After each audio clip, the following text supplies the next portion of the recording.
Okay, 1,000 feet to go and we'll level off. Yes, sir. Whoa. Something exploded? I'm squawking 7,700. Was that a gear door? Check gear. What about the engines? All engines are good. Putting 7700 into the transponder is a way of broadcasting an urgent situation. When something unusual or sudden happens, pilots are trained to stop, analyze, evaluate the situation before simply reacting. Look at this.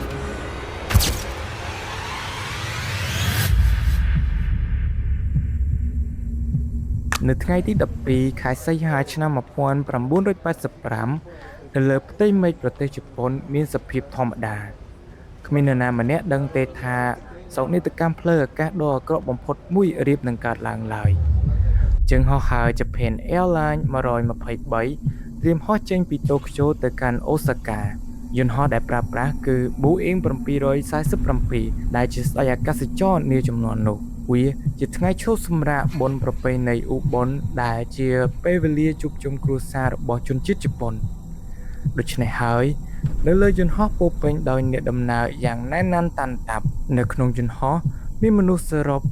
524នាក់រួមទាំងបុគ្គលិកបម្រើការនៅលើយន្តហោះផងដែរម៉ោង 6:12 នាទីល្ងាចយន្តហោះបានហោះឡើងដោយរលូនទៅលើអាកាស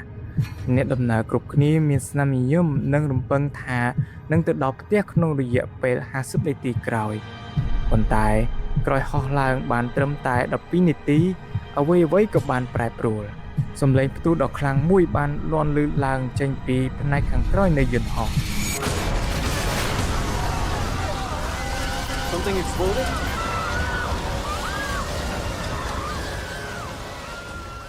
ទំពាតខ្យល់ក្នុងកាប៊ីនចាប់ផ្ដើមធ្លាក់ចុះភ្លាមៗហើយម៉ាស៊ីនអុកស៊ីសែនក៏បានធ្លាក់ចុះមកស្ថានភាពក៏ចាប់ផ្ដើមច្របូកច្របល់ហើយក្តីបារម្ភក៏បានគ្របដណ្ដប់នៅទូទាំងយន្តហោះតែម្ដងអ្វីដែលក្រុម pilot មិនបានដឹងភ្លាមៗនោះគឺកន្ទុយយន្តហោះបានដាច់បាត់ទៅហើយការផ្ទុះនោះបានកាត់ផ្តាច់ប្រព័ន្ធ hydraulic ទាំង4ទាំងស្រុងនេះជាស្ថានភាពដ៏អាក្រក់បំផុតព្រោះ pilot មិនអាចបញ្ជាចង្កូតបានទាល់តែសោះយន្តហោះលែងស្ដាប់បញ្ជា command control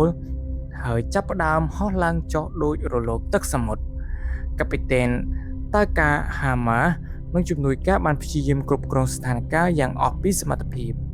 ពួកគាត់ត្រូវប្រើវិធីចុងក្រោយគឺការបង្កើននិងបន្ថយកម្លាំងម៉ាស៊ីនបត់ឆ្វេងស្ដាំសំឡេងប្រកាសអាសន្នក្នុងបន្ទប់បញ្ជា pilot លាន់ឥតឈប់ឈរក្រុម pilot បានតស៊ូជាមួយយន្តហោះដ៏ធំនេះនៅលើអាកាសអស់រយៈពេល32នាទីវាជាការតស៊ូគួរឲ្យគោរពប៉ុន្តែយន្តហោះកាន់តែហោះទាបទៅងាកមកមើលក្នុងកាប៊ីនវិញអ្នកដំណើរដឹងច្បាស់ថាពួកគេកំពុងប្រឈមមុខនឹងអ្វីមួយមនុស្សជាច្រើនដឹងថាពួកគេប្រហែលជាគ្មានឱកាសរស់រានមានជីវិតឡើយនៅក្នុងវិនាទីចុងក្រោយនោះពួកគេបានធ្វើរឿងមួយដ៏រំជួលចិត្តបំផុតដែលគ្មាននរណាចង់ជួបឡើយនៅក្នុងជីវិតរបស់ពួកគេ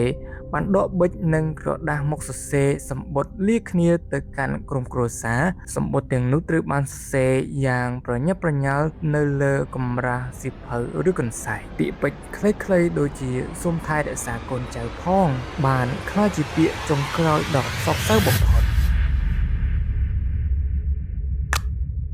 ម៉ោង 6:56 នាទីល្ងាចយន្តហោះបានបាត់ចេញពីអេក្រង់រ៉ាដាវាបានបោកទង្គិចយ៉ាងខ្លាំងទៅលើតំបន់ភ្នំតាកាម៉ាហ្គាហារ៉ាកាប់ទូដ៏ធំមួយបានកើតឡើងកាត់ផ្ដាច់យន្តហោះជាកង់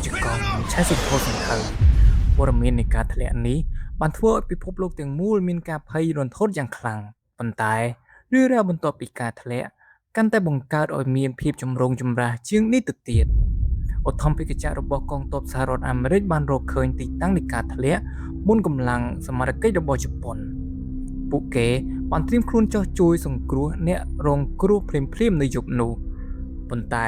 អាជ្ញាធរជប៉ុនបានបដិសេធជំនួយនិងប្រាប់ឲ្យពួកគេដកថយទៅវិញ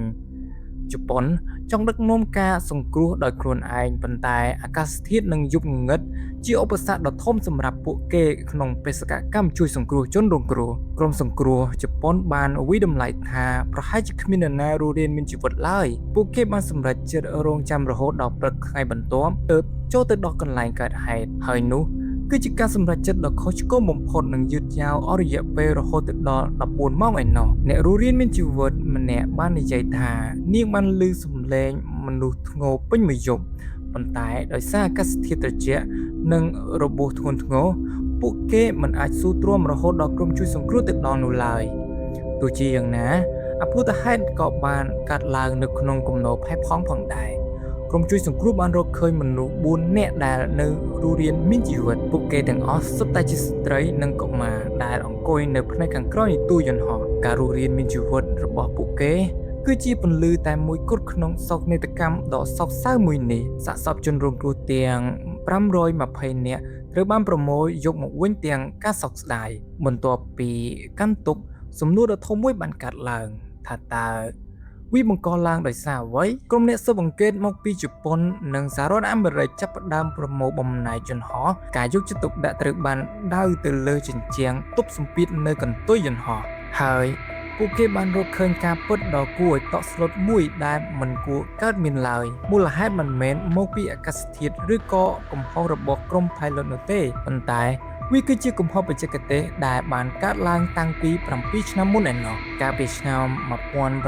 1978យន្តហោះដដែលនេះធ្លាប់បានរងគ្រោះថ្នាក់ប៉ះទង្គិចនៅកន្ទុយកំឡុងពេលចុះចតក្រុមហ៊ុន Boeing គឺជាអ្នកទទួលខុសត្រូវនិងជាអ្នកទទួលបន្ទុកក្នុងការជួសជុលកន្ទុយយន្តហោះនោះឡើងវិញប៉ុន្តែវិស្វករបានធ្វើការជួសជុលមិនត្រឹមត្រូវតាមបទដ្ឋានបច្ចេកទេសកំណត់ឡើយជំនួសឲ្យការប្រើបន្ទះដែកវែងមួយសន្លឹកពួកគេបានកាត់វាជាពីរដុំផ្សេងគ្នាការធ្វើបែបនេះបានកាត់បន្ថយភាពធន់នៃសម្ពាធខ្យល់រហូតដល់ 30% ឯណោះរាល់ពេលហោះឡើងនិងចុះចតជញ្ជាំងនោះត្រូវរងសម្ពាធម្ដងហើយម្ដងទៀតរហូតដល់ថ្ងៃកើតហេតុស្នាមប្រេះតូចៗបានរីករាលដាលនិងធ្លាយដាច់តែម្ដងសម្ពាធខ្យល់ដ៏ខ្លាំងក្លាបានបោកទៅខាងក្រោយព្រមទាំងបំផ្លិចបំផ្លាញផ្នែកកន្ទុយនិងប្រព័ន្ធបញ្ជាទាំងអស់កំហុសឆ្គងក្នុងការជួសជុលមួយបានសំងំលាក់ខ្លួនអស់រយៈពេល7ឆ្នាំមុននឹងផ្ទុះឡើងបំផ្លាញជីវិតមនុស្សដល់ទៅ520នាក់ក្រោយការរកឃើញនេះក្រុមហ៊ុន Boeing បានទទួលស្គាល់កំហុសជាផ្លូវការ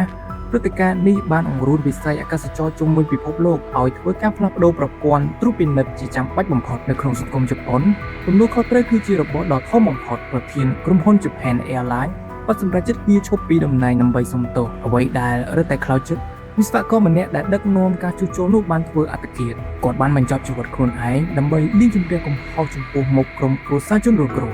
ចំណែកឯក្រុមគ្រួសារជនរងគ្រោះវិញជីវិតរបស់ពួកគេត្រូវបានផ្លាស់ប្ដូរជារៀងរហូតរៀងរាល់ឆ្នាំពួកគេតែងតែធ្វើដំណើរទៅកាន់ភ្នំដែលយន្តហោះបានធ្លាក់ដើម្បីរំលឹកវិញ្ញាណក្ខន្ធជនរងគ្រោះនៅទីនោះមានការសាងសង់វិមានអនុស្សាវរីយ៍មួយដើម្បីបញ្ជាក់ពីការចងចាំផងដែរជើងហោះហើរ JAL 123បានបន្សល់ទុកនៅមេរៀនដ៏មានតម្លៃថ្លៃបំផុតក្នុងប្រវត្តិសាស្ត្រវាបានបង្ហាញថាកំហុសបច្ចេកទេសសូម្បីតែបន្តិចបន្តួចក៏អាចបង្កើតមហន្តរាយបានដែរសុវត្ថិភាពអាកាសចរនៅពេលបច្ចុប្បន្នគឺបានមកពីការរៀនសូត្រពីឈាមនិងទឹកភ្នែកពីអតីតកាលសប្តាហ៍ថ្ងៃនេះជើងហោះហើរលេខ123ត្រូវបានក្រុមហ៊ុនលុបចោលលែងប្រើប្រាស់រួចទៅហើយប៉ុន្តែរឿងរ៉ាវនៃក្តីស្រឡាញ់តាមរយៈសម្បត្តិចុងក្រោយនិងវីរភាពរបស់ pilot នៅតែរស់រវើកពួកគេបានតស៊ូដល់វិនាទីចុងក្រោយដើម្បីសង្គ្រោះជីវិតមនុស្សនៅលើយន្តហោះវីដេអូនេះផលិតឡើងដើម្បីចូលរួមគោរពវិញ្ញាណក្ខន្ធដល់ជនរងគ្រោះទាំងអស់និងដើម្បីរំលឹកយើងគ្រប់គ្នាថាឲ្យផ្ដល់តម្លៃទៅលើរាល់វិនាទីដែលយើងរស់នៅជាមួយមនុស្សជាទីស្រឡាញ់របស់យើងព្រោះយើងមិនអាចដឹងមុនទេថាតើពេលណាជាពេលវេលាចុងក្រោយរបស់យើងឡើយអរគុណសម្រាប់ការទស្សនាវីដេអូប្រវត្តិសាស្ត្រដ៏ជក់ចិត្តមួយនេះប្រសិនបើអ្នកទាំងអស់គ្នាគិតថាវីដេអូនេះមានតម្លៃនិងផ្ដល់ចំណេះដឹងសូមកុំភ្លេចចុច like និង share ទៅកាន់មិត្តភ័ក្តិរបស់អ្នកទាំងអស់គ្នាផងហើយកុំភ្លេចចុច subscribe និងដាក់សញ្ញាកណ្ដឹងដើម្បីទទួលបានវីដេអូថ្មីៗតើអ្នកទាំងអស់គ្នាគិតយ៉ាងណាដែរចំពោះការជួយសង្គ្រោះដ៏យឺតយ៉ាវរបស់អាជ្ញាធរជប៉ុនសូមបញ្ចេញមតិយោបល់របស់អ្នកទាំងអស់គ្នានៅខាងក្រោមវីដេអូនេះជួបគ្នានៅវីដេអូក្រោយជាមួយនឹងសាច់រឿងដ៏ជក់ចិត្តជាច្រើនទៀតសូមជូនពរអ្នកទាំងអស់គ្នាឲ្យជួបតែសេចក្តីសុខនិងសុវត្ថិភាពក្នុងការធ្វើដំណើរខ្ញុំបាទ Dimension Knowledge សូមជម្រាបលា